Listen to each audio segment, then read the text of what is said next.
এক নারী বয়স 50 হঠাৎ করে জানিয়ে দিলেন তিনি আর সংসার করতে চান না।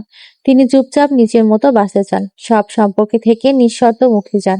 কিন্তু বিপরীতে তার স্বামী এই বিচ্ছেদ কিছুতেই মেনে নিতে পারছেন না। তার যুক্তি, মেয়ে বড় হয়েছে, সংসার অনেকটাই গুছিয়েছে, এখন সময় শুধু দুজনে একসাথে কাটানো।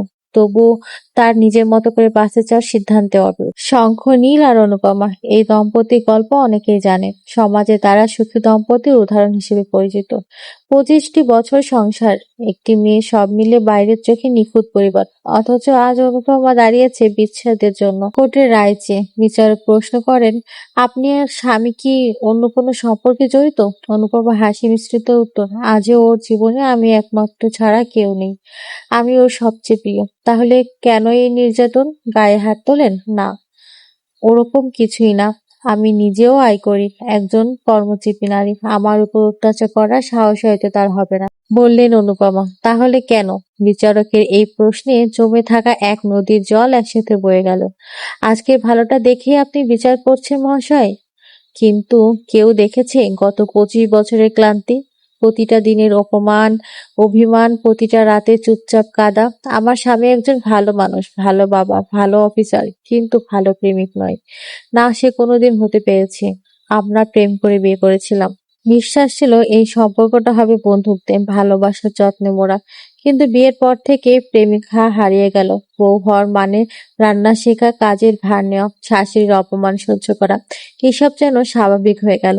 আমি তখনও আয় করতাম, তবুও সংসারের প্রতিটা দায়িত্ব নিজের কাঁধে নিয়েছিলাম, এই আশায় প্রেম ফিরে পাবো। কিন্তু তেমন কিছুই হলো না। শাশুড়ির গঞ্জনা, শারীরিক কষ্ট, অফিসার, ঘরের চাপ, সবকিছুর মাঝেও আমি চাইতাম আমার একটা স্বামী একটিবার পাশে এসে বলুক, চলো আজ দুজনে মিলে কাজ করি।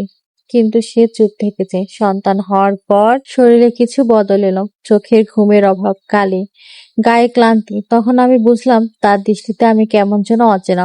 অফিসের চটকার সহকর্মী তার কাছে হয়ে উঠল বেশি গুরুত্বপূর্ণ। আমি শুধু এক সংসারের সমালোচনা মানুষ, প্রেমিকা নই। একবার নয়, বহুবার বলেছি আমি আবার প্রেমে পড়তে চাই, আমি তোমার প্রেমিকা হতে চাই। সে শোনেনি, তবুও থেকেছি। কারণ মেয়েটার মুখের দিকে তাকিয়ে, বাবার স্নেহ থেকে তাকে বঞ্চিত করতে চাইনি। কিন্তু আমার স্বামী, সে কি একবারও আমার অভিমান বুঝতে চেয়েছে? সে আমাকে দিয়েছে সবচেয়ে ভালো বইয়ের খেতাব, বন্ধুদের সামনে আমার অসহ্য শক্তিও প্রশংসা করেছে, কিন্তু নিজের ভালোবাসাটা কোনোদিনও তুলে দেয়নি।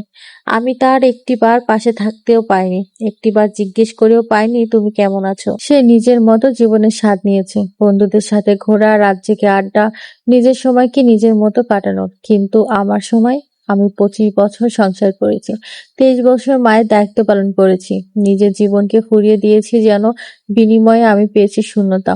তবে আজ আর না।